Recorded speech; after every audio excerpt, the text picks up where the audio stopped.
नमस्कार, breaking news में आप सभी का स्वागत करता हूं, इस्तकबाल करता हूं। दोस्तों, न्यूज रूम से ब्रेकिंग आप देख रहे हैं लगातार। समीर जी रहते हैं हमारे साथ, कई बार उनके साथ अमलेंदु उपाध्याय जी रहते हैं और पूरा का पूरा हमारा न्यूज रूम तो आपके साथ रहता ही है।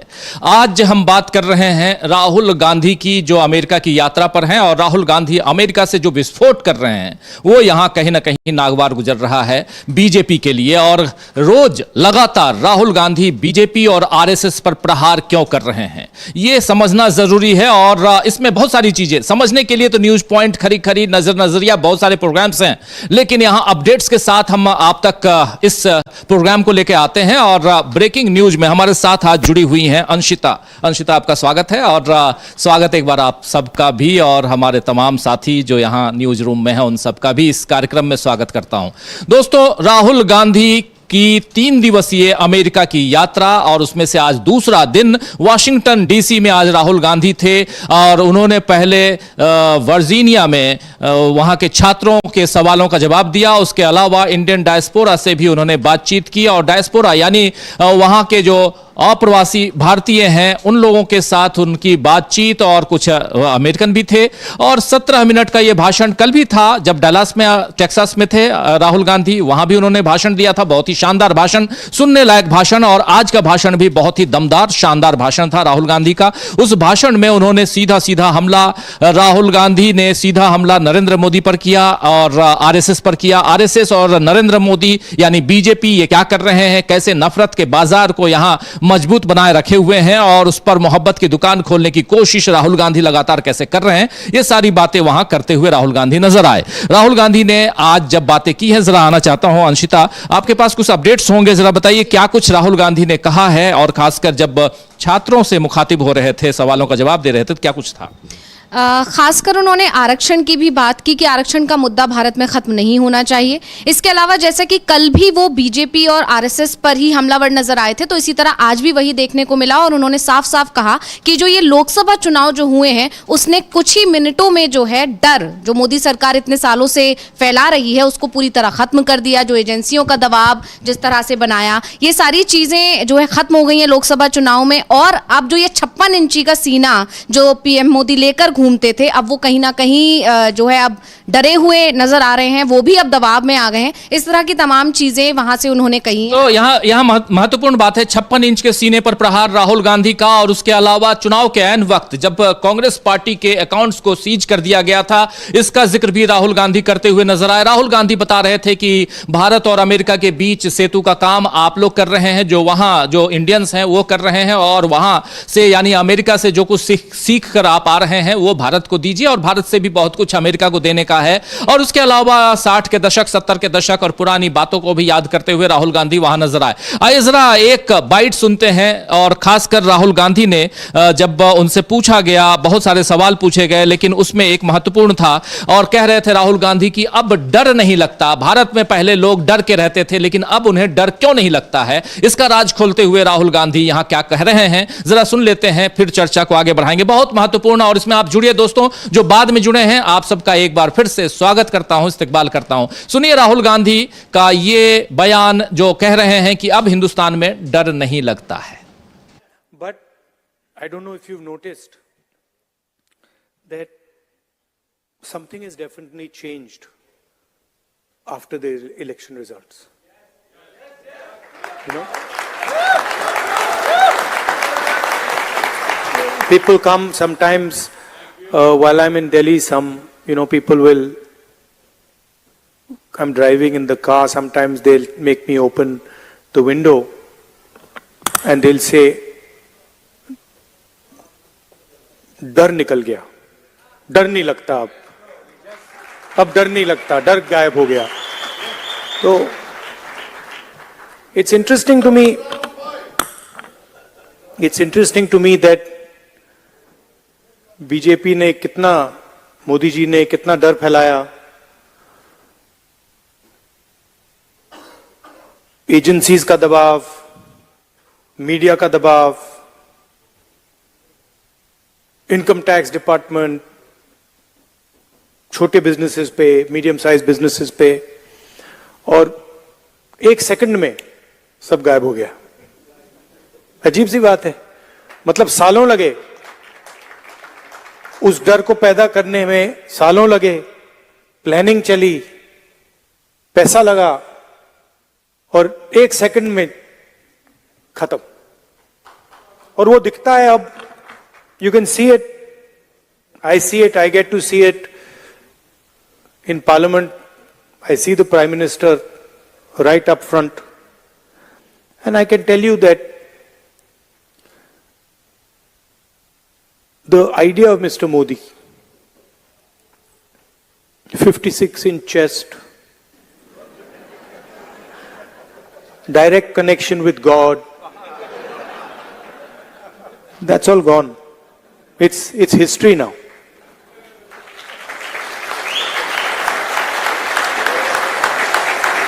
And he realizes it, India realizes it,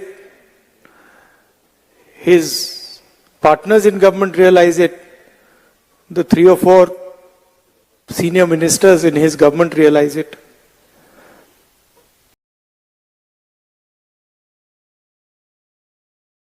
तो सुन रहे थे आप यहां राहुल गांधी अपनी बात रखते हुए इंडियन डायस्पोरा को संबोधित करते हुए वाशिंगटन डीसी में, और उन्होंने साफ साफ कहा कि 56 इंच की बात जो होती थी वो अब समाप्त हो चुकी है, लेकिन उसके अलावा अब डर नहीं लगता है। ये बात क्यों कह रहे हैं राहुल गांधी? इसलिए कह रहे हैं क्योंकि अब परिस्थितियां बदल चुकी हैं हिंदुस्तान की। 2014 से 2024 की परिस्थिति अब नहीं है और यहां के अब हालात बदल चुके हैं। और ऐसे हालात में राहुल गांधी अमेरिका में जाकर जो बातें कर रहे हैं वो इसलिए इंपॉर्टेंट है क्योंकि उसकी हनक यहां हिंदुस्तान में जरूर सुनाई पड़ती है। लेकिन राहुल गांधी इसके अलावा आज जब बात कर रहे थे, रख रहे थे अंशिता, तो उन्होंने चुनाव आयोग पर भी बड़ा बयान दिया। क्या कुछ कहा है चुनाव आयोग पर? बिल्कुल, चुनाव आयोग पर उन्होंने कहा है कि अगर चुनाव आयोग निष्पक्ष चुनाव करा लेता तो बीजेपी 240 का आंकड़ा भी नहीं छू पाती। मतलब लगातार राहुल गांधी वहां से हमलावर हैं और मीडिया हो, चाहे बीजेपी हो, चाहे आरएसएस हो, सब पर हमला साध रहे हैं। और वो उसमें उन्होंने चुनाव आयोग को भी घेर लिया। उन्होंने साफ साफ कहा है कि अगर चुनाव आयोग अच्छे से काम करता या तरीके से काम करता तो 240 का आंकड़ा भी निष्पक्षता की बात, यानी चुनाव आयोग निष्पक्ष नहीं था, ये साफ साफ राहुल गांधी कह रहे थे। और इसमें कहीं ना कहीं चुनाव आयोग पर भी हमला राहुल गांधी ने किया है। अब इसकी आज दिन भर यहां क्या चर्चा होती है और विपक्ष के ऊपर या खासकर राहुल गांधी के ऊपर कितना हमला आज बीजेपी के लोग करते हैं, ये देखना होगा। बिल्कुल सर, कल से ही शुरू हो गए हैं। उनका तो ये है ही है कि उन्हें तो अब राहुल गांधी के बयानों में से कुछ निकालेंगे और बीजेपी उस पर हमलावर होगी क्योंकि लेकिन इस बार ये देखने को मिल रहा है कि जिस तरह से पहले अटैकिंग रहती थी बीजेपी, अब उन्हें मुद्दे नहीं मिल पा रहे हैं। और कहीं ना कहीं सैम पित्रोदा का जो कल बयान आया कि पप्पू नहीं है अब राहुल गांधी, तो जो बीजेपी का करोड़ों रुपया जो लगा है, सैम पित्रोदा ने कहा कि करोड़ों रुपया जो लगा वो अब बेकार हो चुका है। राहुल गांधी बहुत मैच्योरिटी के साथ आगे आ रहे हैं और इस बात से बीजेपी के अंदर, यहां तक कि आरएसएस के अंदर भी खौफ है, जो देखने में मिल रहा है। लगातार उनके बयानों की तरफ से ये कहा जा रहा है कि राहुल गांधी को अब समझना बीजेपी के लिए थोड़ा मुश्किल होता नजर आ रहा है। बिल्कुल बिल्कुल, राहुल गांधी को समझना बीजेपी के लिए मुश्किल इसलिए होता जा रहा है क्योंकि राहुल गांधी लगातार सीधा हमला कर रहे हैं और बीजेपी और आरएसएस के ऊपर, और उसमें अब न सिर्फ बीजेपी आरएसएस बल्कि सीधा सीधा हमला नरेंद्र मोदी के ऊपर, 56 इंच सीने की बात करना और उसके अलावा चुनाव आयोग के ऊपर भी हमला करना, ये सारी बातें कुछ ना कुछ बताती हैं। ये बताती हैं कि अब राहुल गांधी कह रहे हैं कि जो डरो मत का नारा था वो नारा बुलंद हो चुका है हिंदुस्तान में, और अब लोग आकर खुलकर मुझसे मिलते हैं और कहते हैं कि अब बहुत कुछ ठीक होता हुआ दिखाई दे रहा है। लेकिन उसके अलावा जब वहां अमेरिका में राहुल गांधी इंडियन डायस्पोरा को संबोधित कर रहे थे तो उन्होंने भारत में जो प्रगति होनी चाहिए और क्यों नहीं हुई इसका जिक्र करते हुए, और उसके अलावा चीन की बात भी रखते हुए राहुल गांधी कह रहे हैं, आज सुने जा रहे थे। और उन्होंने जब राहुल गांधी लेकिन चीन की बात करते हैं तो यहां पर चीन को लेकर हमलावर हो जाती है बीजेपी। और लेकिन राहुल गांधी की आज भी उनका जो भाषण है वो सुन रहा था और उसमें यह नहीं लग रहा था कि राहुल गांधी कह रहे थे, राहुल गांधी की चीन का जिक्र हम क्यों करते हैं इस तरह से। उनका मतलब ये नहीं था कि वो तारीफ कर रहे हैं चीन की, लेकिन बीजेपी उसको इस तरह से दिखाने की कोशिश कर रही है। जैसे कि असम के सीएम हिमंता बिस्वा शर्मा तुरंत अटैकिंग हुए। उन्होंने इतने सारे भाषण में, जहां राहुल गांधी ने बहुत अच्छे मुद्दों की बात की कि बेरोजगारी, महंगाई और भी तमाम जो मुद्दे हैं हमें उन पर ध्यान देना चाहिए, हमें भारत को और कैसे आगे बढ़ाना चाहिए, इस पर ध्यान नहीं किया। लेकिन उन्होंने सिर्फ ये बोला कि चीन में प्रोडक्शन ज्यादा होता है इसलिए वो आगे है, उसको पकड़ के हिमंता बिस्वा शर्मा हमलावर हो गए हैं। तो इस तरह से यही चीज देखने को मिल रही है कि राहुल गांधी में बस वो ये ढूंढने की कोशिश कर रहे हैं किस तरह से उनको घेर लिया जाए, लेकिन राहुल उस तरह का मौका देते हुए नजर नहीं आ रहे हैं, यहां पर ये देखा जा सकता है। और उसी तरह से राहुल गांधी, ये भी माना जा रहा है कि वो अमेरिका में है और वहां से बैठकर भी वो जो आगे आगामी जो चुनाव है विधानसभा चुनाव, उस पर भी राहुल गांधी पूरी नजर बनाए हुए हैं। उन्होंने कहा, राहुल गांधी ने यह भी कहा कि आने वाले दो एक चुनाव में आपको रिजल्ट समझ में आ जाएगा, और वो जिसे हम जीतने जा रहे हैं इंडिया गठबंधन की का जिक्र कर रहे थे Rahul Gandhi,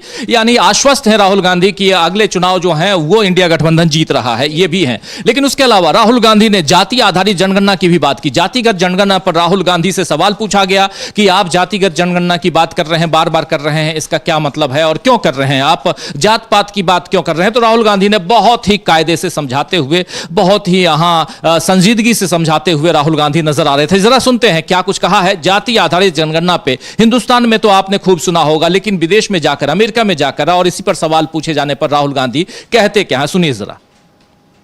The elephant in the room is that 90% of India, OBCs, Dalits, Adivasis, they don't play the game. They're not even in the game. Caste census is one of three ideas. It's a simple exercise to say, okay, we've been, we got independence 1947. We've been going for a while now. Let's see how have the lower castes, backward castes, Dalits, how have they integrated into this system? What is it actually that they're participating in? Now, there are two other components. One is the idea of a socio-economic survey. So we want to not only understand how many Dalits there are, how many OBCs there are, but we want to understand what their social position looks like, what their financial position looks like, what their economic position looks like. And the third component, which I think is very important, we want to take a look at India's institutions. We want to look at the media, healthcare, we want to look at education, the owners, the structures that deliver these services. And we want to get a sense of what is India's participation in these institutions. This is now an unstoppable idea.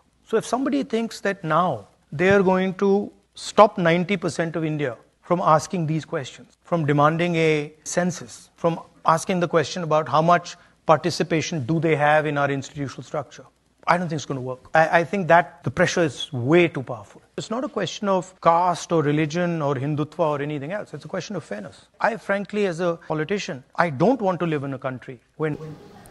तो caste religion की बात यहां करते हुए राहुल गांधी, लेकिन साफ साफ भारत में अनेकता में एकता कैसे है, भारत एक देश कैसे है, और यहां जाति आधारित जनगणना की जरूरत क्यों है, और यहां पर इन जाति जनगणना के आधार पर कैसे डेवलपमेंट किया जाता है और जा सकता है, इसकी बात यहां राहुल गांधी रख रहे थे। लेकिन दूसरी तरफ शायद दिल्ली से भी कुछ बड़ी खबरें आ रही हैं। एक खबर दिल्ली की, अभी राहुल गांधी की हम बात करेंगे, राहुल गांधी ने जो कुछ कहा है उस पर तो हम चर्चा कर ही रहे हैं अंशिता, लेकिन दिल्ली से भी खबर, हमारे न्यूज रूम से आराधना कह रही हैं कि दिल्ली से भी खबर है। एक दिल्ली की खबर और आपको बता दूं कि अरविंद केजरीवाल की सुनवाई चल रही थी, और उस सुनवाई में आगे क्या कुछ होने जा रहा है, और सुनवाई में सबसे बड़ी बात कि यहां अरविंद केजरीवाल को क्या आज जमानत मिलेगी, यह भी बड़ा सवाल है, क्योंकि आज उस पर भी फैसला आना है, उसके तरफ भी हम लोग चलेंगे। लेकिन आराधना, क्या कुछ खबर है दिल्ली से? शायद सरकार की बर्खास्तगी की बात हो रही है। जी राजीव जी, मैं आपको बता दूं कि दिल्ली में जो बीजेपी के विधायक हैं, उन्होंने राष्ट्रपति को खत लिखा है, और राष्ट्रपति को खत लिख करके केजरीवाल सरकार को बर्खास्त करने की मांग की है उन्होंने। राष्ट्रपति ने यह पत्र गृह मंत्रालय को भी सौंप दिया है, जिसके बाद अब सब बहुत बड़ा खतरा केजरीवाल सरकार पर मंडराने लगा है कि आखिरकार क्या सरकार गिर जाएगी। एक तरफ केजरीवाल के खिलाफ कोर्ट में राष्ट्रपति शासन की बात हो रही है। जी हाँ, एक तरह से राष्ट्रपति शासन की बात की जा रही है। बीजेपी विधायकों ने डिमांड की है कि केजरीवाल सरकार को बर्खास्त कर दिया जाए। तो ये बहुत बड़ी खबर यहां से अभी आराधना न्यूज रूम से दे रही हैं कि केजरीवाल की सरकार को बर्खास्त करने, यानी आम आदमी पार्टी की सरकार जो यहां दिल्ली में है, उसको बर्खास्त करने के लिए दिल्ली के जितने विधायक हैं, इन लोगों ने चिट्ठी लिखी राष्ट्रपति को, और राष्ट्रपति ने उस चिट्ठी को, उस पर अपना कमेंट लिखकर गृह मंत्रालय को फॉरवर्ड कर दिया है। क्या यहां से दिल्ली में कुछ होने जा रहा है, बड़ा होने जा रहा है? क्या दिल्ली में उपराज्यपाल हैं, उनके हवाले दिल्ली की सरकार जाएगी? जानते हैं आपकी जो यूनियन टेरिटरी है, वहां 6 महीने के लिए उपराज्यपाल के हवाले जब राष्ट्रपति, उसके बाद राष्ट्रपति शासन की सिफारिश होती है, यानी अभी तत्काल अगर कुछ किया जाए तो राष्ट्रपति शासन नहीं लगाया जा सकता है, अभी उपराज्यपाल का शासन होगा, और उसके बाद। लेकिन इसी बीच फरवरी में, आप लोग जानते हैं फरवरी में चुनाव होना है दिल्ली में, और फरवरी से पहले यह महीना जो है ये सितंबर का चल रहा है, और ऐसे में सितंबर के महीने में अगर कुछ होता है, और इस बीच ये भी खबर है कि अरविंद केजरीवाल बाहर आ सकते हैं। मुझे लगता है कि शायद उसी का ही खौफ है। जिस तरह से सुप्रीम कोर्ट की जो अभी टिप्पणी आई है पिछले दिनों जब सुनवाई हुई, तब उस दौरान काफी नाराज नजर आया सुप्रीम कोर्ट। मुझे लगता है बीजेपी को भी ये समझ में आ गया कि शायद अरविंद केजरीवाल बाहर आ सकते हैं, क्योंकि ईडी के पास कोई बहुत, सीबीआई के पास, ईडी तो पहले ही उनको जमानत दे, मतलब ईडी वाले केस में तो उन्हें जमानत मिल चुकी है, सीबीआई वाले केस में अभी लटके हुए हैं। तो कहीं ना कहीं सीबीआई पे जिस तरह से नाराजगी जाहिर की सुप्रीम कोर्ट ने, उससे मुझे लगता है कि आने के चांसेस ज्यादा हैं। वहीं मनीष सिसोदिया हैं, वो भी बाहर आ चुके हैं, तो इस वजह से जो के कविता हैं वो भी बाहर आ चुकी हैं। तो ऐसा माना जा रहा है केजरीवाल भी बाहर आ जाएंगे, और उसी डर के चलते ये बीजेपी विधायकों ने ये एक्शन लिया है, और जल्दबाजी में वो राष्ट्रपति के पास पहुंच गए हैं पत्र लेकर बर्खास्तगी के लिए। लेकिन जैसा कि आप बता ही रहे हैं कि इसके अभी चांसेस है नहीं है, और ये सिर्फ चुनाव पर जो है कहीं ना कहीं एक मजेदार बात आप दोनों को बता रहा हूं, मात्र 7 विधायक बीजेपी के हैं और 60 विधायक उधर हैं अरविंद केजरीवाल के हैं, 7 और बनाम 60। और शायद हाँ, ये दिलचस्प है। और इन 7 विधायकों की बात क्या सुनी जाएगी या 60 विधायकों की बात सुनी जाएगी, ये भी देखना होगा कि अगर आप राज्यपाल शासन लगाना चाहते हैं तो फिर यानी कहीं ना कहीं वो उस तरफ भी देखना होगा कि क्या सचमुच दिल्ली में अव्यवस्था की स्थिति हो गई है, जो खबर आराधना दे रही है। आराधना, लेकिन मजेदार है ये 60 बनाम 7, और उसमें राज्यपाल शासन राष्ट्रपति ने गृह मंत्रालय को दे दिया, यही है ना? जी हाँ, राष्ट्रपति ने गृह मंत्रालय को तो सौंप दिया है। और सबसे बड़ा सवाल कि यह खत ऐसे वक्त पे लिखा गया है जब एक तरफ कोर्ट में सुनवाई जारी है, जमानत पे सुनवाई होने वाली है आज, और एक तरह से माना जा रहा है फैसला बाहर आ सकते हैं। बिल्कुल, ये माना जा रहा है कि आज फैसला आ सकता है अरविंद केजरीवाल पे। तो बहुत ही दिलचस्प है, आज का दिन बहुत मजेदार रहने वाला है। ब्रेकिंग न्यूज लेकर हम न्यूज रूम से हमारे साथ 2 हमारी सहयोगी यहाँ मौजूद हैं, आराधना और अंशिता, और पूरी टीम इधर पीछे आप देख सकते हैं, और साथ में कैमरे के पीछे भी, और पीसीआर यानी जो प्रोग्राम कंट्रोल रूम है वहां भी तमाम साथी इस प्रोग्राम को आप तक हम पहुंचा रहे हैं। लेकिन बहुत मजेदार तथ्य है कि एक तरफ उधर राहुल गांधी सीधा हमलावर हैं, दूसरी तरफ यहां डिफेंसिव मोड में बीजेपी दिखाई दे रही है, और बीजेपी लगातार कहीं ना कहीं, चाहे वो मणिपुर है, मणिपुर की घटना भी आप लगातार देख रहे हैं, वहां भी वहां के मुख्यमंत्री के बारे में कहा जा रहा है कि वो अपना इस्तीफा, रेजिग्नेशन अपनी जेब में लेकर घूम रहे हैं कि जब भी मांग लिया जाए तो मैं दे दूं, क्योंकि मेरे से संभल नहीं रहा। और वो आपने देख लिया कि चुनाव में, जो लोकसभा का चुनाव हुआ, उसमें 2 सांसद, वहां 2 सीटें हैं लोकसभा की, दोनों सीटें बीजेपी हार गई, लेकिन उसके बाद भी बीजेपी वहां कब्जे में। और प्रधानमंत्री नरेंद्र मोदी जाना नहीं चाहते हैं मणिपुर, लेकिन प्रधानमंत्री नरेंद्र मोदी की हरियाणा में 5 सभाएं होंगी, इसकी सूचना जरूर आ गई है। मणिपुर जाए ना जाए, लेकिन हरियाणा की सूचना आ गई है, ये है। ऐसा ही उन्होंने तब किया था जब संदेश खाली वाला मामला आया था, तब भी पीएम वहां पहुंचे थे लेकिन मणिपुर नहीं पहुंचे थे। तो ऐसा तो उनका देखा जाता है, और इसी वजह से विपक्ष हमलावर भी रहता है। राहुल गांधी जब कब पूछ ही लेते हैं कि मणिपुर कब जाएंगे, और दूसरे विपक्षी नेता भी अभी पिछले दिनों भी जब जितने भी मामले आए हैं, जब कोलकाता का मामला उठा तब भी उनसे सवाल किया गया कि मणिपुर कब जाएंगे। तो लेकिन उधर राहुल गांधी जब तमाम हमला करते हैं, उसके बाद भी राहुल गांधी कह रहे हैं कि मोदी से नफरत नहीं है। बिल्कुल, ये बड़ी बात है यहाँ पर कि उन्होंने अमेरिका में बैठकर भी ये बात कही है कि मैं मोदी से नफरत नहीं करता हूँ। तो ये भी मोहब्बत की दुकान जो टैगलाइन लेकर चल रहे हैं, और उन्होंने जिसके बारे में जानकारी भी दी कि जब वो यात्रा निकाल रहे थे उस दौरान ही उन्हें ये टैग, मतलब इस तरह का टैगलाइन मिला था। एक शख्स उनके पास आया, उनसे मिला, और उसने कहा कि आप नफरत के बाजार में मोहब्बत की दुकान खोल कर हैं। तब उन्होंने वहां से इसको अपने स्लोगन के तौर पर जोड़ा है, और वो काम दिख रहा है। अमेरिका में जाकर भी उन्होंने जिस तरह से कहा है कि पीएम मोदी से नफरत नहीं है, मतलब डायरेक्टली उन पर कोई हमला नहीं किया है राहुल गांधी ने, और ये भी बताता है कि नफरत नहीं है जो कहा। उनके बयान को सुन लेते हैं जरा। राहुल गांधी जब कह रहे हैं कि मोदी से बैर नहीं, मोदी से नफरत नहीं, आइए सुनते हैं क्या कुछ कह रहे हैं राहुल गांधी की जुबानी मोदी के नाम। सुनिए। You'll be surprised. I mean, you will be surprised, but I don't actually hate Mr. Modi. I don't. Like, I get up in the morning and okay, you know, he's got a point of view, fine. I don't agree with his point of view, but I don't hate him. And in fact, in many moments, I empathize with him. Right? So it's not that I think that he's my enemy and now I hate him and he's got to be, no. He's got a different point of view, I got a different point of view. I have empathy and compassion for what he's doing. And I think that's a much better place to be. Instead of this thing that, you know,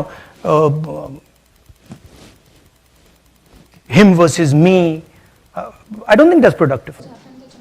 तो सुन रहे थे आप, यहां पर सीधा सीधा राहुल गांधी कह रहे हैं कि मोदी से नफरत नहीं है। और लगातार राहुल गांधी, जो अभी अंशिता बता भी रही थी कि भारत जोड़ो यात्रा के दौरान भी राहुल गांधी ने जो बातें रखी थी उसमें यही था, जो स्लोगन था, नफरत के बाजार में मोहब्बत की दुकान, और वही दुकान खोलने की कोशिश लगातार कर रहे हैं, चाहे अमेरिका हो या इंडिया हो। राहुल गांधी ने आज बहुत खुलकर बातें की हैं अंशिता, वहां पे दमदारी के साथ बात तो रख ही रहे हैं लेकिन ओपन हार्टेड बात कर। बिल्कुल, जिस तरह से मतलब मेरे को ऐसा भी लग रहा है कि जैसे राजनीति जानकार जो दावा कर रहे हैं लगातार कि जो चीजों को यहाँ दबा दिया जाता है, यहाँ की मीडिया जिस तरह से हमला भी किया उन्होंने, राहुल गांधी ने, कि मीडिया क्योंकि मेरी बात जनता तक पहुंचा नहीं रहा था इसलिए मैंने भारत जोड़ो यात्रा का सहारा लिया। तो यहाँ पर जिस तरह से उनको मौका नहीं मिल पा रहा है वो चीज वो अमेरिका की धरती से कर रहे हैं, और इसी वजह से बीजेपी खेमे में खलबली है, क्योंकि वो जानती है कि वहां जो बोलेंगे राहुल वो सिर्फ भारत तक कहीं नहीं आएगा, वो पूरी दुनिया में फैलेगा, और वो चीज हो रही है। इसीलिए राहुल गांधी खुलकर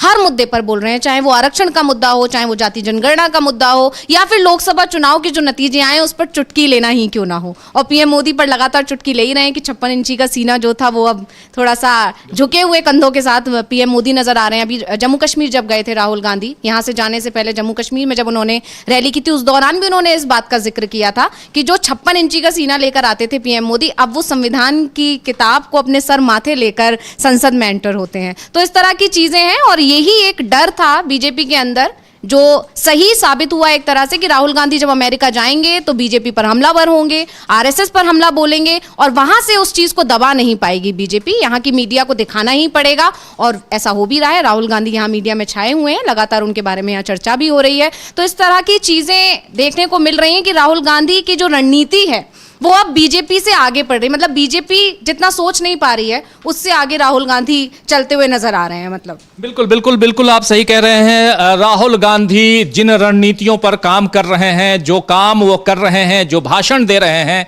उससे कहीं ना कहीं बीजेपी बहुत ज्यादा परेशान है, ये आप तय मानिए। इसलिए क्योंकि वो सीधा हमला बीजेपी पे करते हैं, सीधा हमला आरएसएस पे करते हैं, नपे तुले शब्दों में राहुल गांधी यहां हमला करते हैं। राहुल गांधी वैसे शब्दों का इस्तेमाल भी नहीं कर रहे हैं जिससे कहीं ना कहीं उनको घेरा जाए, और यह बात साफ दिखाई दे रही है। और दूसरी बात, यहां राहुल गांधी जो कह रहे थे कि 56 इंच का सीना जो है वो अब कहां रह गया, आप देख लीजिए, अब लोगों में डर नहीं है। और इस चुनाव के बाद जो परिवर्तन आया है हिंदुस्तान में, उस परिवर्तन का जिक्र राहुल गांधी कर रहे थे। दूसरी तरफ निगाहें हमारी इधर भी टिकी हुई है दिल्ली के ऊपर। दिल्ली से अभी जो सबसे बड़ी खबर ब्रेक की है हमारी साथी, हमारी सहयोगी आराधना ने, वो बहुत महत्वपूर्ण है, उसको समझना जरूरी है। क्योंकि दिल्ली में आप जानिए कि आम आदमी पार्टी की सरकार है, और बम्पर सीटों के साथ आम आदमी पार्टी की सरकार आज भी है, और 70 सीटों वाले इस विधानसभा में आज की तारीख में 60 सीटें आम आदमी की पार्टी के पास हैं और 7 सीटें बीजेपी के पास है। इन 7 विधायकों ने चिट्ठी लिखी राष्ट्रपति महोदया को कि दिल्ली में संवैधानिक स्थिति बहुत खराब है, और इसीलिए यहां पर आपको राज्यपाल शासन, राष्ट्रपति शासन लगा लेना चाहिए। और चूंकि उपराज्यपाल हैं, केंद्रीय यूनियन टेरिटरी में है, इसलिए राज्यपाल शासन, उसके बाद 6 महीने बाद राष्ट्रपति शासन की बात आएगी। लेकिन बात यही आती है कि क्या यहां पर सारी की सारी जो आज चुनी हुई सरकार है उसको गिराकर, उसको बिल्कुल जीरो करके और राष्ट्रपति ये सब काम करेंगी? क्या यहां पर संवैधानिक अस्थिरता वाली बात नहीं आ जाएगी, या ये सब चुनाव के कारण किया जा रहा है? हमारे सहयोगी, हमारे साथी, मैं बुलाना चाहूंगा अविनाश को। अविनाश जी जरा आइए। हाँ, आप इधर हैं ही, आपसे जरा समझना चाहता हूं आखिर क्यों है ऐसा, क्या कारण है कि आज की तारीख में दिल्ली में राष्ट्रपति शासन की मांग हो रही है? देखिए, जब भी देश में कुछ बड़ा होता है, विपक्ष के दबाव में जब भी सरकार होती है, तब इस तरीके का कुछ ना कुछ सरकार की तरफ से निकाल के जरूर लाया जाता है।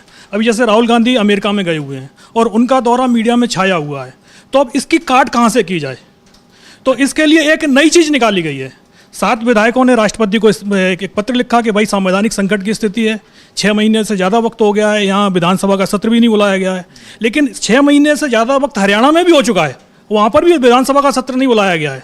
13 मार्च को लास्ट विधानसभा का सत्र हुआ था और 12 सितंबर को 6 महीने हो जाएंगे, लेकिन उसके बारे में कहीं कोई चर्चा नहीं है। परसों ही है 12 सितंबर। हाँ, परसों 12 सितंबर है, लेकिन क्या परसों तक विधानसभा का सत्र हरियाणा में बुलाया जा रहा है क्या?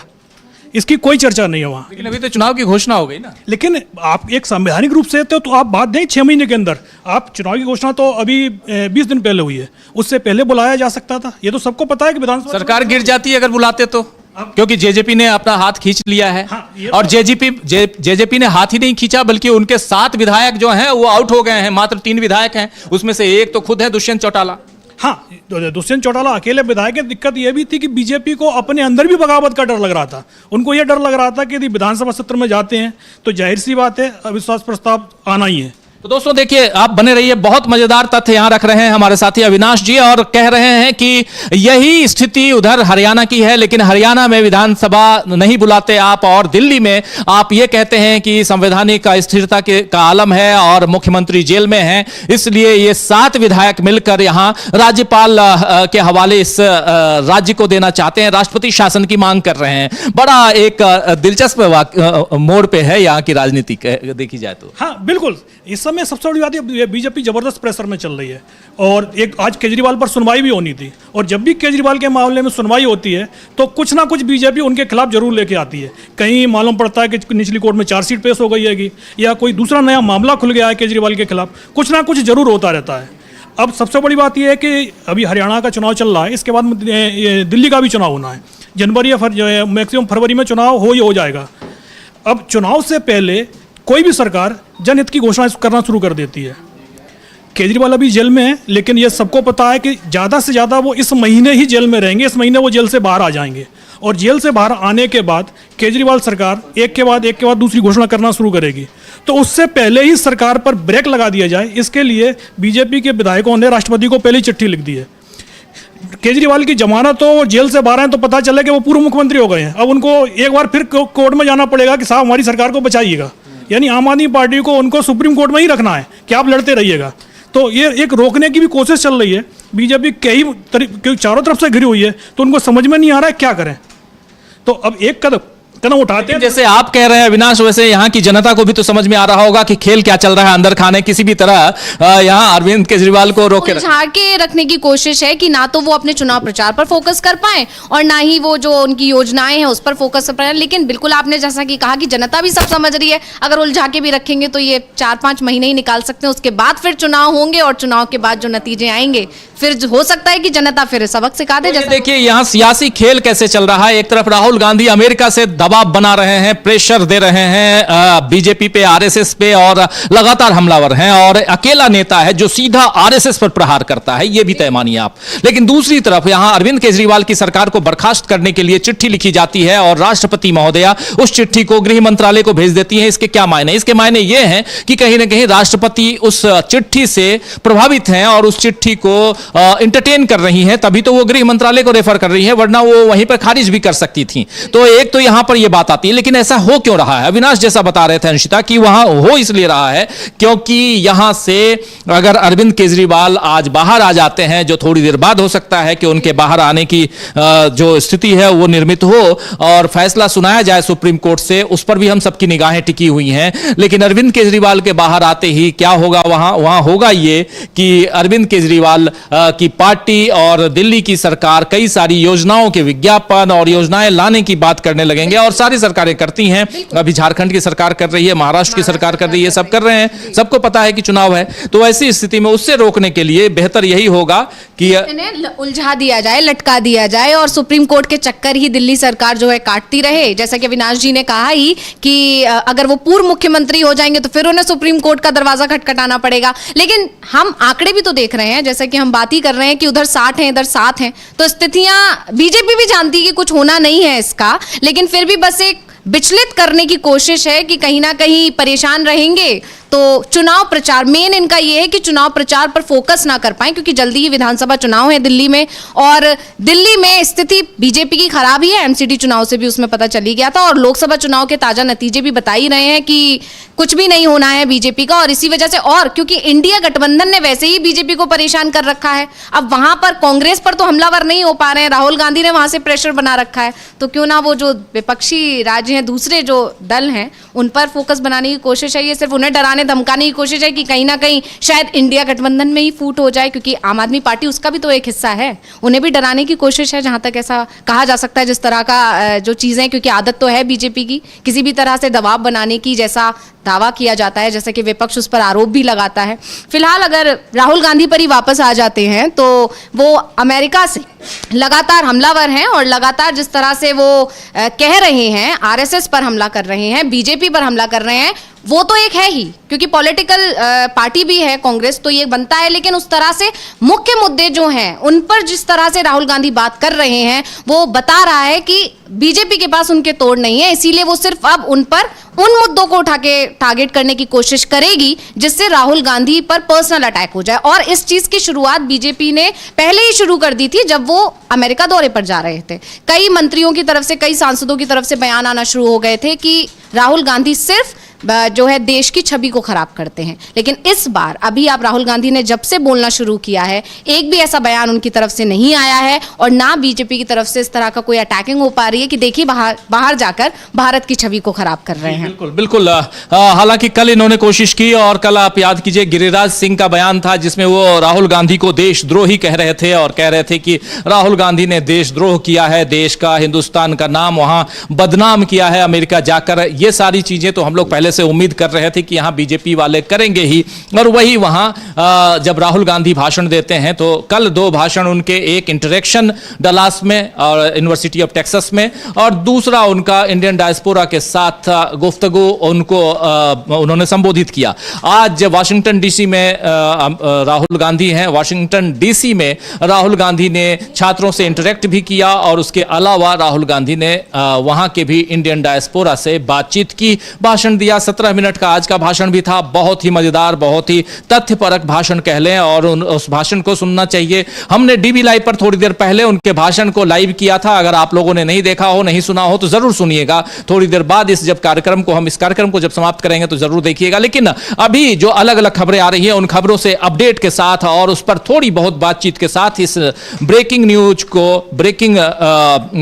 आप तक हम पहुंचा रहे हैं, न्यूज रूम से पहुंचा रहे हैं। ये इंपॉर्टेंट है और यहां पर अलग अलग हमारे साथी अलग अलग बातें, अलग अलग खबरें आप तक पहुंचा रहे हैं। तो दोस्तों हमारे साथ आप बने हुए हैं और जरा फिर से राहुल गांधी की तरफ चलते हैं और निगाहें टिकी हुई हैं इधर अरविंद केजरीवाल के फैसले पे भी। वो फैसला कैसा है, जरा राहुल गांधी की तरफ जाएं, लेकिन अरविंद केजरीवाल का फैसला क्या हो सकता है। अरविंद केजरीवाल पर दिन भर सुनवाई हुई थी, अंशिता आप याद कीजिए, और अभी उसके बाद आज मंगलवार के लिए यह फैसला सुरक्षित रख लिया गया था। हालांकि उन्होंने नहीं कहा था कि फैसला, उन्होंने कहा था कि इसको अब आगे बढ़ाते हैं, अब मंगलवार को बैठेंगे। फैसले ऑर्डर रिजर्व्ड कहा था उस दिन। जी बिल्कुल कहा था, लेकिन जैसा कि मैंने अभी कहा कि सीबीआई पर काफी सख्त टिप्पणी की थी सुप्रीम कोर्ट ने और उसी दिन से यह माना जा रहा है कि कहीं ना कहीं आज अरविंद केजरीवाल रिहा हो सकते हैं, क्योंकि कोई रीजन भी नहीं बचा है, दलीलें खत्म हो गई हैं सीबीआई के पास। उस दिन भी सीबीआई की तरफ से दलीलें कम थी और अरविंद केजरीवाल की तरफ से जो अभिषेक मनु सिंघवी ने जो दलीलें दी थी वो ज्यादा भारी पड़ी थी। इस वजह से ये माना जा रहा है कि अरविंद केजरीवाल बाहर आ सकते हैं और लगातार जो है आम आदमी पार्टी की तरफ से भी कहा जा रहा है कि जब के कविता बाहर आ चुकी हैं, जब मनीष सिसोदिया बाहर आ चुके हैं, दूसरे तमाम जिन लोगों को घेरने की कोशिश की वो सब बाहर आ चुके हैं, तो अरविंद केजरीवाल के भी जेल के अंदर रहने की कोई वजह अभी निकलकर नहीं आ रही है। और यही वजह है कि माना जा रहा है अरविंद केजरीवाल बाहर आएंगे। उसी से पहले ही बीजेपी में खलबली मच गई है और बीजेपी सिर्फ और सिर्फ ध्यान भटकाने की कोशिश कर रही है, जनता का भी और आम आदमी पार्टी का भी। तो दो बहुत महत्वपूर्ण बात मुझे फिर से ध्यान आ रहा है, अभी अविनाश जो बात कर रहे थे उधर भी अंशिता की, कुछ ना कुछ अगर राहुल गांधी की खबर है और उस खबर को दबाना है तो किसी और खबर को ले आओ, इंडिया गठबंधन की खबर है उसको दबाना है तो किसी और खबर को ले आओ, और यहां पर अरविंद केजरीवाल की भी खबर है, राहुल की भी खबर है, राहुल गांधी लगातार वार कर रहे हैं वो खबर है, वो खबरें चल रही हैं। और जब जैसे भी हम लोग 12 बजे से इस कार्यक्रम को कर रहे हैं और मैं देखा कि जैसे ही तमाम जो गोदी मीडिया चैनल्स हैं उस पे राहुल गांधी की खबरें चलने लगी, थोड़ी देर में खबर आ गई कि दिल्ली की सरकार को बर्खास्त करने के लिए दिल्ली के ही विधायकों ने, बीजेपी विधायकों ने चिट्ठी लिख दी है। अब देखिए पूरा का पूरा तमाम चैनलों को आप लोग देखिए तो सब उसी पे लगे हुए हैं और राहुल गांधी की खबर को दबाया जा रहा है। अरविंद केजरीवाल को आज जमानत मिलेगी कि नहीं मिलेगी इस पर भी संशय बरकरार है, लेकिन यह खबर भी नहीं दिखाई जा रही है। सबकी निगाहें सुप्रीम कोर्ट में रहेंगी, सबकी निगाहें उधर अमेरिका में है, लेकिन उधर कोई नहीं जा रहा है। जाएगा, बिल्कुल कहा ना मैंने कि राहुल गांधी जिस तरह से हमला करते हैं कि मीडिया उनकी बात को जनता तक नहीं पहुंचाता है, उसका जीता जागता उदाहरण है जो अभी अभी हुआ है कि करना क्या हो जाता है ये। अब उन्होंने अरविंद केजरीवाल के लिए पहुंच गए 7 विधायक, और उसके बाद से जाहिर है सब जगह मीडिया चैनल पर ब्रेकिंग चलने लगा। और कहीं ना कहीं हमें भी उस बारे में यहाँ हम चर्चा कर ही रहे हैं, हम राहुल गांधी के बयानों पर चर्चा कर रहे थे, वो अमेरिका में रहकर क्या कुछ बता रहे हैं हम उस पर बात कर रहे थे, किस तरह से जो जमीनी मुद्दे हैं, जो भारत जोड़ो यात्रा के दौरान उन्होंने जो महसूस किया है कि कितनी दिक्कतें हैं, कितनी परेशानियों से जूझ रही है आम जनता, उन मुद्दों के बारे में वहां जिक्र कर रहे थे। लेकिन वहां से ध्यान हटाकर सबको ले जाया गया अरविंद केजरीवाल सरकार अब बर्खास्त हो जाएगी, इस तरह की चीजें कही जा रही हैं। लेकिन फिलहाल ये सिर्फ और सिर्फ एक जो है कह सकते हैं एक रणनीति मानी जा सकती है ध्यान भटकाने की, और इससे ज्यादा कुछ और इसमें नजर नहीं आ रहा है। बिल्कुल बिल्कुल, कहीं ना कहीं ये सब एक रणनीति ध्यान भटकाने की। लेकिन एक बड़ा सवाल अब कौंध गया है, सब तरफ गूंज रहा है कि क्या दिल्ली में राष्ट्रपति शासन लगेगा। एक बार फिर से अविनाश जी को बुलाना चाहता हूं। अविनाश जरा आइए, और क्या आपको लगता है कि दिल्ली में राष्ट्रपति शासन लगेगा? राष्ट्रपति शासन हो भी सकता है, ये कोई बड़ी बात नहीं है, क्योंकि कैबिनेट को सिफारिश करनी है। राष्ट्रपति ने गृह मंत्रालय को भी चिट्ठी में जो बीजेपी विधायकों ने चिट्ठी लिखी थी उसको गृह मंत्रालय को भेज दिया है। लेकिन मात्र 7 विधायकों की क्या सिग्नेचर वाली चिट्ठी, और उसको इतना इंटरटेन किया जाएगा? नहीं, बात विधायकों की नहीं है, बात यह है कि अब इस समय दिल्ली विधानसभा चुनाव करीब आ गया है। बीजेपी की नज़र में चुनाव सबसे ज़्यादा महत्वपूर्ण होता है। विधायकों की संख्या 7 है, 17 वो दूसरा मामला है। मेन कोशिश ये है कि किसी भी तरीके से आम आदमी पार्टी को दिल्ली में काम करने से रोका जाए। अरविंद केजरीवाल के जेल में होने के चलते वैसे भी काम काफ़ी लटके हुए हैं, बहुत सारी जो फैसले हैं वो नहीं ले पा रहे हैं। जेल के अंदर उनको सिग्नेचर, फाइल पर सिग्नेचर करने तक की छूट नहीं दी जा रही है। कोर्ट ने पूछा भी है इस चीज़ को लेकर कि भाई ऐसा कौन सा कानून है जो केजरीवाल को दस्तखत करने से रोक रहा है। उस पर भी कोर्ट जल्दी फैसला सुनाने वाला है, 2 हफ्ते का समय दिया था, तो इस महीने उस पर फैसला आ जाएगा। बीजेपी कोशिश यही है कि कोर्ट कुछ भी ऐसा फैसला दे जो उनके खिलाफ हो सकता है, उससे पहले कोई ऐसा स्टेप उठा लिया जाए कि उस कोर्ट के फैसले का फिर कोई मायने ना रह जाए। तो इसलिए आज की तारीख में बीजेपी के लिए चाहे राज्यसभा हो चाहे लोकसभा हो, वो दोनों में ही इस समय बहुमत पर हैं। तो यदि राष्ट्रपति शासन लागू होता है, राज्यपाल का शासन 6 महीने चलेगा, और 6 महीने तो अभी चुनाव में भी नहीं बचे हैं। पहली बात तो यही है, क्योंकि एक तो संसद का सत्र आना है दिसंबर में जो होगा, और संसद का सत्र खत्म होते ही जनवरी में दिल्ली में विधानसभा चुनाव का ऐलान हो जाएगा। तो वैसे भी इनके पास में समय काफ़ी है, उतना समय है कि ये उस राष्ट्रपति शासन की बात को लटका सकते हैं। और कैबिनेट में खाली कैबिनेट का डिसीजन लेना है, और राष्ट्रपति को तो आपको पता है कि यदि कैबिनेट से पास होकर कोई भी फैसला वहाँ चला जाता है तो राष्ट्रपति उसको वापस नहीं करेंगे, संभवतः कुछ घंटे लगेंगे और उस पर मोहर लग जाएगी। तो राष्ट्रपति शासन लग भी सकता है, ये पॉसिबल तो है, लेकिन सरकार क्या ये स्टेप लेगी? क्योंकि यदि राष्ट्रपति शासन लगता है तो केजरीवाल के पक्ष में जो उनको जेल में जाने के डालने के चक्कर में जो सहानुभूति का जो फैक्टर काम कर रहा है, राष्ट्रपति शासन लगते ही वो फैक्टर कहीं और केजरीवाल और रोएंगे, केजरीवाल और रोएंगे, लोगों के बीच जाएंगे, कहेंगे कि देखो यहाँ एक ठीक ठाक करती हुई सरकार को गिरा दिया और उसके बाद राष्ट्रपति शासन लगा दिया, और उसके अलावा ये उनके फेवर में ही ना चला जाए। बिल्कुल, जैसे कि मतलब आप खुद ही कह रहे हैं, अविनाश जी कह रहे हैं कि इस चीज का सिंपैथी कार्ड वो खेल ही रहे थे कि मैं जेल में हूं, और इस चीज को उन्होंने लोकसभा चुनाव के लिए जब वो प्रचार के लिए आए थे तब भी उन्होंने उसका इस्तेमाल किया था कि अगर आप लोग अच्छे नंबरों से मुझे नहीं लाए, हमारी पार्टी इंडिया को नहीं लाए, तो मुझे जेल में डाल दिया जाएगा। बहुत सारी चीजें उन्होंने उस दौरान भी कही थी। तो अगर राष्ट्रपति शासन लग भी जाता है तो ये भी मुझे लगता है कि केजरीवाल के फेवर में ही चला जाएगा, इससे नुकसान होने की कोई स्थिति तो नहीं नजर में आ रही है। कोशिश भले ही बीजेपी कर रही है, तो ये लेकिन ये चीज तो बीजेपी भी जानती होगी, फिर इस तरह की चीजें क्यों है, ये भी तो सोचने वाली बात। बिल्कुल, एक अपडेशन ये है कि 7 नहीं बल्कि 8 विधायकों ने सिग्नेचर किया है। एक विधायक जो छोड़ने वाले थे वो भी नहीं। और चिट्ठी भी मैं चाहूंगा कि अगर स्क्रीन पर चिट्ठी ले आइए जिसपे 8 विधायकों ने साइन किया है और वो राष्ट्रपति को लिखा है, तो एक बड़ा सवाल उठता है यहाँ पे कि क्या दिल्ली में राष्ट्रपति शासन लगाने की तैयारी हो रही है। एक बड़ा सवाल है ये। और उसके अलावा देखिए 2 बड़ी खबरें आ रही हैं। एक तो राहुल गांधी की खबर लगातार हम लोग चर्चा कर रहे हैं, लेकिन दूसरी तरफ यहां दिल्ली से, और आज जबकि अरविंद केजरीवाल क्या बाहर आएंगे, इस पर हम लोगों की तैयारी चल रही थी ये जानने की। कोर्ट रूम में हमारे एक साथी मौजूद हैं जो इंतजार कर रहे हैं कि क्या आज उस पर कोई सुनवाई होगी। हालांकि ये खबर भी आ रही है अविनाश वहां से कि अभी तक एनलिस्ट ही नहीं हुआ है, केस को एनलिस्ट नहीं किया गया है आज। अब कितनी सच्चाई जरा और पता करता हूं, लेकिन आज जबकि जस्टिस सूर्यकांत की बेंच है वो, और उज्जवल भुइयां और सूर्यकांत की बेंच, दोनों जस्टिस हैं, और उनकी बेंच सुनवाई कर रही थी उस दिन, जब अभी 6 तारीख या 7 तारीख को सुनवाई थी, उस दिन पूरा का पूरा दिन भर यही सुनवाई चली और आज पर टाल दिया गया था और ऑर्डर रिजर्व कहा गया था। लेकिन आज एनलिस्टेड क्यों नहीं है? और कई बार ऐसा होता है कि एनलिस्टेड नहीं होते हैं केसेस, लेकिन उसके बाद भी सुनवाई होती है।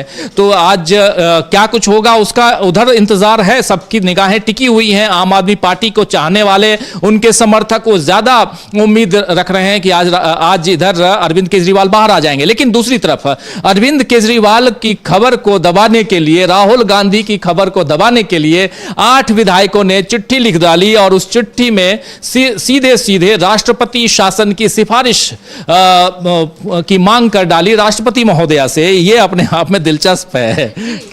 और राष्ट्रपति जी ने तुरंत उसे गृह मंत्रालय भी भेज दिया। ये भी तो दिलचस्प है कि मतलब उन्होंने उसमें बिल्कुल जैसा कि आपने कहा कि एंटरटेन किया उस चिट्ठी को, नहीं तो उसे खारिज किया जा सकता था। ये कोई इतनी बड़ी बात नहीं है। अभी जब सुनवाई चल रही है तो उसका इंतजार करना चाहिए, लेकिन उसको ना देखते हुए इधर तुरंत उसे गृह मंत्रालय भेज दिया गया। और मुझे लगता है कि इस पर और जल्दी एक्शन होगा, क्योंकि एक्शन जब विपक्षी सरकारों की बात आ जाती है, जहां पर भी बीजेपी की सरकार नहीं है उस राज्य में, तो एक्शन वैसे भी बहुत जल्दी होते हैं, चाहे वो विपक्षी सांसदों के लिए एक्शन हो या फिर विपक्षी सरकारों के लिए एक्शन हो। तो इस तरह से चीजें हैं यहां पर। और जो सबसे बड़ी बात है उसका रीजन यही नजर आ रहा है कि जिस तरह से राहुल गांधी छाए हुए थे मीडिया। एक एंट्री और हो गई है, मायावती जी की एंट्री हो गई है और मायावती जी राहुल गांधी पर सीधा निशाना साध रही हैं। कह रही है राहुल गांधी के नाटक पर सतर्क रहने की जरूरत है। राहुल गांधी नाटक कर रहे हैं, सतर्क रहने की जरूरत है। मायावती की एंट्री कैसे देखा जाए? यानी सब मायावती की एंट्री जरूरी इसलिए थी कि आज की तारीख में मायावती को सबसे ज्यादा खतरा किस पार्टी से है? आज की तारीख में जो उनका बेस वोट, दलित वोट था, वो तेजी से कांग्रेस की तरफ शिफ्ट हो रहा है।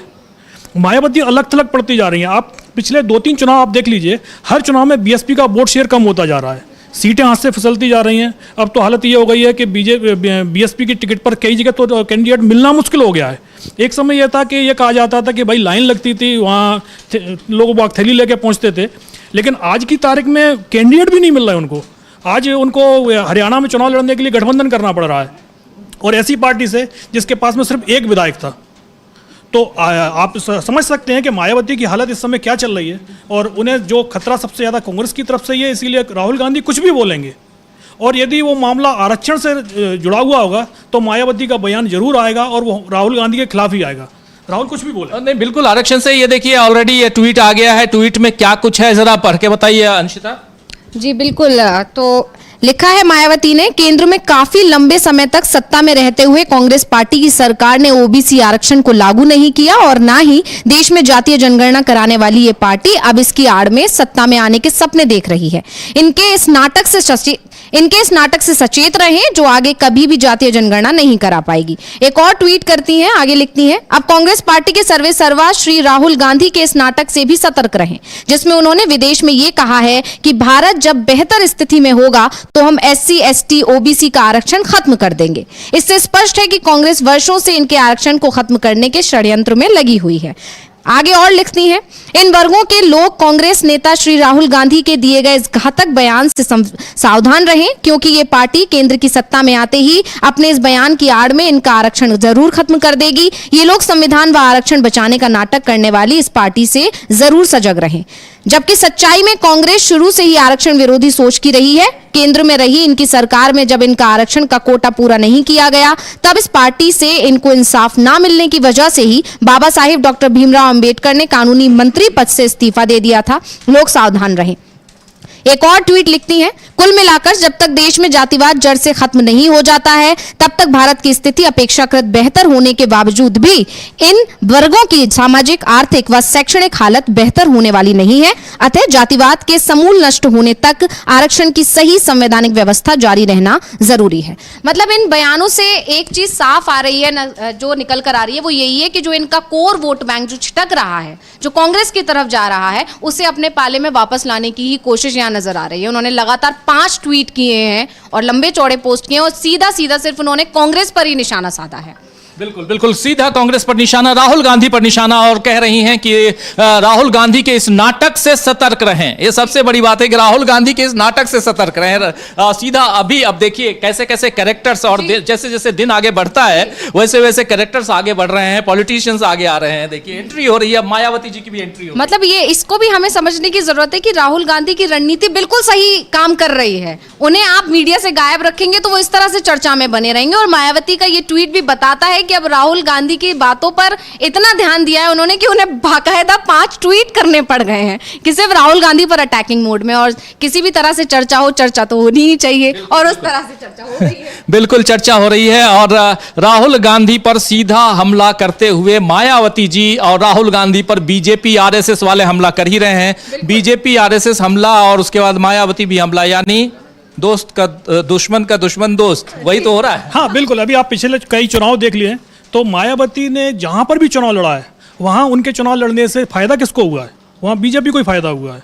और मायावती ने आज ट्वीट किया, उसमें देख रहे थे कि राहुल गांधी ने कहा कि भारत विकसित हो जाएगा। राहुल गांधी ने यह शब्द बोला ही नहीं बोला, बिल्कुल नहीं बोला। राहुल गांधी ने शब्द बोला ही नहीं। राहुल गांधी ने बोला है जो समाज का जब विकसित हो जाएगा तब आरक्षण खत्म कर देंगे, और ये नाटक है राहुल गांधी का, इससे सतर्क है, ये आरक्षण खत्म कर देंगे, यही तो कह रहे हैं राहुल गांधी ने। मायावती कह रही है। हाँ, ये मायावती बोल रही है, ये राहुल गांधी ने नहीं बोला है। राहुल गांधी ने बोला ये 90% आबादी है, जब वो विकसित हो जाएगी, जब वो सक्षम हो जाएगी पूरी तरीके से, तब हम इस पर विचार करेंगे। खत्म तब भी नहीं करेंगे, तब हम इस पर विचार करेंगे कि भाई आरक्षण को लेकर क्या किया जा सकता है। लेकिन भारत, सवाल तो आज ये है कि उस 90% को पहले आइडेंटिफाई किया जाए। इसके लिए जाति जनगणना की बात कर रहे हैं राहुल गांधी, और कह रहे हैं कि हमारी सरकार आएगी तो हम करवा के रहेंगे।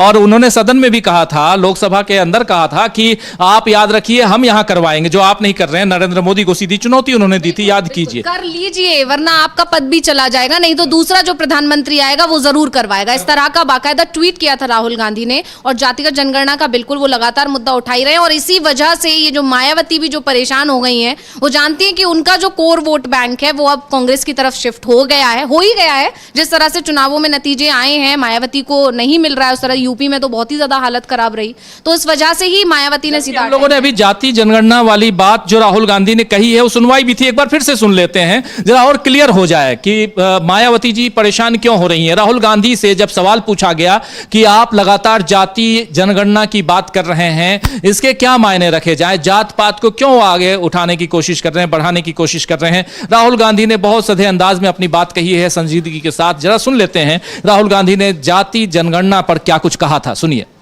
The elephant in the room is that 90% of India, OBCs, Dalits, Adivasis, they don't play the game. They're not even in the game. Caste census is one of 3 ideas. It's a simple exercise to say, okay, we've been, we got independence 1947. We've been going for a while now. Let's see how have the lower castes, backward castes, Dalits, how have they integrated into this system? What is it actually that they're participating in? Now, there are 2 other components. One is the idea of a socio-economic survey. So we want to not only understand how many Dalits there are, how many OBCs there are, but we want to understand what their social position looks like, what their financial position looks like, what their economic position looks like. And the third component, which I think is very important, we want to take a look at India's institutions. We want to look at the media, healthcare, we want to look at education, the owners, the structures that deliver these services. And we want to get a sense of what is India's participation in these institutions. This is now an unstoppable idea. So if somebody thinks that now they are going to stop 90% of India from asking these questions, from demanding a census, from asking the question about how much participation do they have in our institutional structure, I don't think it's going to work. I think that the pressure is way too powerful. It's not a question of caste or religion or Hindutva or anything else. It's a question of fairness. I frankly, as a politician, I don't want to live in a country where 90% of the people do not have access to opportunity. I'm not interested. तो सुन रहे थे यहां साफ साफ राहुल गांधी 90% आबादी की बात कर रहे हैं, जिसके बारे में जानना जरूरी है। और वही जाति जनगणना के आधार पर ये 90% की बात होगी और उनके उत्थान की बात होगी, ये राहुल गांधी लगातार कह रहे हैं। इस बात को कई लोग जाति से जोड़ के देखते हैं अंशिता, और कि राहुल गांधी जात पात ला रहे, जात पात नहीं ला रहे। राहुल गांधी उस हाशिए के लोगों को, और वो 1-2 नहीं बल्कि हाशिया जो है आपका 1/4 पार्ट नहीं, ये 1/4 भी नहीं, यहाँ 10% लोग हैं जो कि आज आगे हैं। बिल्कुल। और राहुल आज गांधी ने एक चीज और कही ना कि उद्योगपति भी आप अगर उठा के देख लीजिए तो उसमें भी आपको कोई SC ST या OBC नजर नहीं आएगा, ये बात उन्होंने कही। उन्होंने और मीडिया की बात भी जी। की, हर जगह जी। हर मसले पे उन्होंने अपनी बात। हाँ, तो यहाँ वो सिर्फ बराबरी की बात कर रहे हैं, उससे उनका लेना जात पात की बात नहीं है, बिल्कुल वो सिर्फ सबको एक बराबर लाना चाहते हैं। और तब कहीं देखा जाएगा कि अगर सब बराबर आ जाएंगे, सबको बराबर पैसा बंटने लगेगा। उन्होंने ये भी बोला है अपने भाषण जब दिया है कि किसी के पास 10 रुपए जा रहा है, किसी के पास 40 जा रहा है, तो ये जब सब एक बराबर उसमें आ जाएंगे तब जाकर कहीं हम विचार करेंगे, अगर कांग्रेस की सरकार आती है, कि आरक्षण खत्म कर देना चाहिए। विचार की बात करिए। लेकिन जैसा कि हम अभी लगातार इसी बात पे चर्चा कर रहे हैं कि सिर्फ उनके एकाध वर्ड्स को ढूंढकर ये कोशिश की जाएगी यहाँ जितने भी उनके विरोधी बैठे हैं कि कैसे राहुल गांधी को घेरा जाए, और वही मायावती ने किया है। और उन्होंने इस चीज को ये दिखाने की कोशिश की कि कांग्रेस भी आरक्षण खत्म करने वाली है, लेकिन जबकि राहुल गांधी के बयान में ऐसा कहीं भी नहीं है कि उन्होंने आरक्षण खत्म करने की बात की है, बल्कि वो आज की स्थिति को देखते हुए भारत में आरक्षण बहुत ज्यादा जरूरी है और आगे आने वाले समय में भी आरक्षण बहुत जरूरी है, इस चीज पर उन्होंने बार बार प्रेशराइज किया है अपने पूरे बयान। बिल्कुल बिल्कुल, आरक्षण क्यों जरूरी है और 90% जो हाशिए पे लोग हैं उनको कैसे आगे बढ़ाया जाए, इसके लिए जानना भी जरूरी है कि 90% आबादी जो है उसमें कौन कितनी आबादी, किसकी कितनी आबादी है। भागीदारी की बात भी राहुल गांधी कर रहे थे कि किस और कैसे उस भागीदारी को आगे बढ़ाया जाए। ये सारी बातें राहुल गांधी आज जब अपना भाषण दे रहे थे उस भाषण में बोलते हुए सुने गए। और उन्होंने ये भी कहा कि अब डर खत्म हो रहा है हिंदुस्तान में। सबसे बड़ी बात कि डर खत्म हो रहा है। कम से कम मैं जब जाता हूं सड़कों पे, लोग आके मुझसे मिलते हैं, अपने दुख सुख की बात करते हैं। इससे बड़ी बात और क्या हो सकती है कि अगर डर खत्म हो रहा हो। 56 इंच की बात कर रहे थे कि 56 इंच छाती की बात जो करते थे नरेंद्र मोदी, वो अब कहां है। और खासकर इस लोकसभा चुनाव के रिजल्ट के बाद से परिस्थितियां कैसे बदली हैं, ये सारी बातें राहुल गांधी रखते हुए राहुल गांधी ने यह भी कहा कि आप इमेजिन कीजिए कि जब चुनाव का वक्त आया, 3 महीना पहले, चुनाव के 3 महीने पहले कांग्रेस के सारे अकाउंट्स को ब्लॉक कर दिया गया और हमारे नेताओं के आने जाने के लिए पैसा नहीं। उसके अलावा हम विज्ञापन कैसे दें, अपने चुनाव प्रचार के अभियान को आगे कैसे बढ़ाएं, कुछ भी ऐसा नहीं था। और इसमें आर्थिक चोट हमारे ऊपर पहुंचाने की कोशिश हुई। तो ये सारी बातें राहुल गांधी ने बहुत खुल के रखी हैं। और आरएसएस क्या कुछ कर रहा है, कैसे भारत को तोड़ रहा है, कैसे बीजेपी उसका साथ दे रही है, कैसे दोनों एक हैं, ये सारी बातें राहुल गांधी ने आज कही हैं। तो बहुत ही एक मजेदार ही नहीं बल्कि कहें तो एक सेंसिटिव भाषण राहुल गांधी का। और उस हिसाब से सेंसिटिव क्योंकि कम से कम इसके जरिए आप देश को समझ पाएंगे और वहां के जो डायस्पोरा के जो वहां रहने वाले लोग हैं उन लोगों को, भारतीय खासकर, उनको भी ये कि आप जो यहां सीख रहे हैं उसे भारत को दीजिए और जो भारत से आपने सीखा है उसे अमेरिका को दीजिए। एक ब्रिज का काम कीजिए, एक पुल का काम कीजिए, एक सेतु का काम कीजिए। ये राहुल गांधी कहते हुए यानी उनमें उत्साह भरते हुए भी नजर आ रहे थे। और वो कह रहे थे कि मैं यहां देख रहा हूं कि कर्नाटक के लोग भी हैं, तमिलनाडु के लोग भी हैं, पंजाब के लोग भी हैं। कुछ लोगों ने वहां पीछे से कहा कि आंध्र प्रदेश, तो आंध्र प्रदेश भी उन्होंने कहा। किसी ने केरल कहा तो उन्होंने बोला हाँ केरल को मैं कैसे भूल सकता हूं क्योंकि वहां से मैं सांसद रहा हूं। तो ये बातें इंटरेक्शन जो है, एक इंटरेक्ट करते हुए राहुल गांधी लोगों के बीच पहुंचते हुए अपनी बातों को पहुंचाते हुए राहुल गांधी नजर आ रहे थे। तो इस राहुल गांधी उधर अमेरिका में जो कुछ कह रहे हैं उससे यहां बीजेपी सत्ता पक्ष परेशान है। और दूसरी तरफ यहां जो हो रहा है उसमें आज अरविंद केजरीवाल पर फैसला आ सकता है, इसकी अभी भी हम उम्मीद गुंजाइश देख रहे हैं। लेकिन अरविंद केजरीवाल पर फैसला आए उससे पहले अरविंद केजरीवाल की सरकार रहेगी कि नहीं रहेगी, इस पर फैसला आने का इंतजार होने लगा। यानी दिल्ली की सरकार, यानी दिल्ली में राष्ट्रपति शासन की सिफारिश हो सकती है ये। और उसके लिए 8 विधायकों ने चिट्ठी लिख डाली सिग्नेचर करके और उस चिट्ठी पर मुहर लगाते हुए राष्ट्रपति ने भेज दिया, उसे रेफर कर दिया गृह मंत्रालय को। और गृह मंत्रालय अब यहां से जो भी फैसला ले वो कैबिनेट में देकर और कैबिनेट पास करके राष्ट्रपति मुहर लगाएंगी। चलो जी हो गया, छुट्टी हो गई और केजरीवाल जी अब जाइए। लेकिन केजरीवाल को इससे फायदा होगा, जैसा अविनाश बता रहे थे, फायदा होगा। जब वो जेल गए थे तो उसका फायदा उन्हें हुआ है, तो इस चीज का फायदा तो और डबल होगा। और ये बात पता नहीं बीजेपी वाले समझ रहे हैं नहीं समझ रहे हैं, क्यों ऐसा करा है उन्होंने, लेकिन ये डेफिनेटली ये चीज केजरीवाल को और पूरी आम आदमी पार्टी को फायदा पहुंचाएगी, क्योंकि ये मुद्दा शांत भी नहीं होगा। अभी कुछ दिनों बाद ही चुनाव है, या तो इसमें एक लंबा वक्त होता तो कहीं ना कहीं ये शायद दब जाता। लेकिन अब चुनाव बहुत ही जल्दी है और अगर केजरीवाल रिहा होते हैं तो सीधे चुनाव प्रचार में ही लगेंगे, आम आदमी पार्टी सीधा चुनाव प्रचार में ही उतरेगी। तो ऐसी स्थिति में इस मुद्दे को वो अपने पक्ष में भुनाएंगे और ये जाएगा, क्योंकि कहीं ना कहीं सिंपैथी लोगों की जुड़ेगी, और जहां भी सिंपैथी जुड़ जाती है उसका फायदा मिलता ही मिलता है। और ये हर जगह हम देखे हुए हैं, जहां पर भी अगर सरकारें भी गिराई हैं बीजेपी ने, तो वहां पर उसका नुकसान उसे हुआ है और दूसरे पक्ष को उसका फायदा मिला है।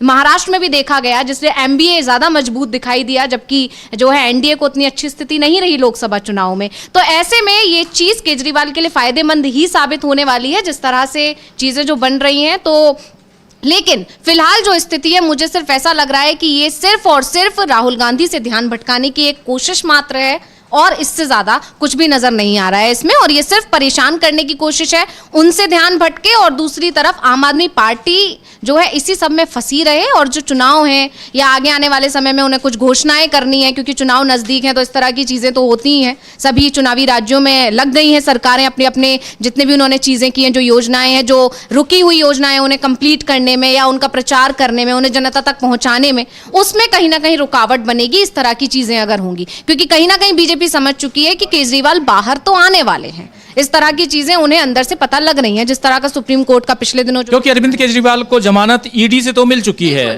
है, अब सीबीआई से जमानत मिलनी है, जिस पर सुनवाई हो गई उस दिन 6 तारीख को। उसके बाद अब आगे यहां पर भी फैसला सुरक्षित है। लेकिन दूसरी तरफ ये हम अरविंद केजरीवाल और दिल्ली सरकार क्या रहेगी या जाएगी, क्या दिल्ली में राष्ट्रपति शासन लग जाएगा, इंतजार कीजिए, बड़ी बड़ी खबरें आएंगी आज। लेकिन उसके अलावा उधर राहुल गांधी जो बात कह रहे थे, बहुत महत्वपूर्ण कह रहे थे, 2-4 लाइन सुनाना चाहता हूं, अब समय भी खत्म हो रहा है। लेकिन राहुल गांधी कह रहे थे कि यह बताता है कि नरेंद्र मोदी ने सरकारी एजेंसी और मीडिया का दबाव बनाकर कितना डर फैलाया है, और इस डर को फैलाने में उन्हें कई साल लगे, बहुत पैसे खर्च किए, प्लानिंग और पैसा लगा। लेकिन आज वो डर खत्म हो गया है, जो अभी आपको सुनाया भी था कि डर कैसे खत्म हो गया है, ये बात राहुल गांधी बताते हुए करते हुए। लेकिन दूसरी तरफ महत्वपूर्ण बात ये कि उधर राहुल गांधी सीधा हमला कर रहे हैं आरएसएस और बीजेपी पे, और आरएसएस से बीजेपी और खासकर इनकी जो सरकार है वो दिल्ली सरकार पर हमला कर रही है और अपना बचाव खोज रही है।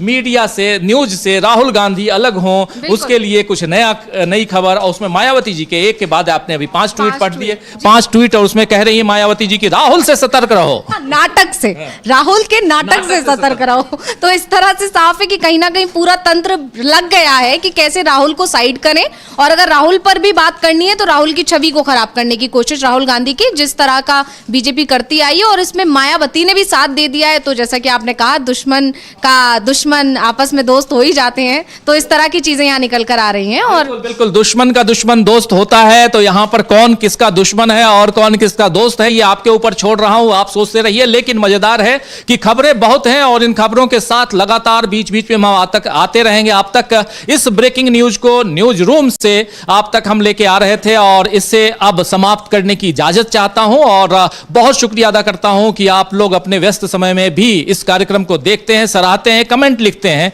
थोड़ी देर बाद 2 बजे से खरी देखिए। लेकिन उसके अलावा बहुत कुछ है हमारे पिटारे में, देखते रहिए, जुड़े रहिए हमारे साथ। बहुत शुक्रिया अंशिता को, बहुत शुक्रिया आराधना और हमारी पूरी टीम। और अमलेंदु उपाध्याय जी तो आज नहीं है, उनका नाम बार बार आता है, वो गए हुए हैं अभी फील्ड में, तो वहां से भी वो लोग समीर जी और अमलेंदु जी जो यहाँ रहते हैं, वो दोनों आज हरियाणा की रिपोर्टिंग के लिए गए हुए हैं, तो वो भी आप तक पहुंचाएंगे रिपोर्ट्स।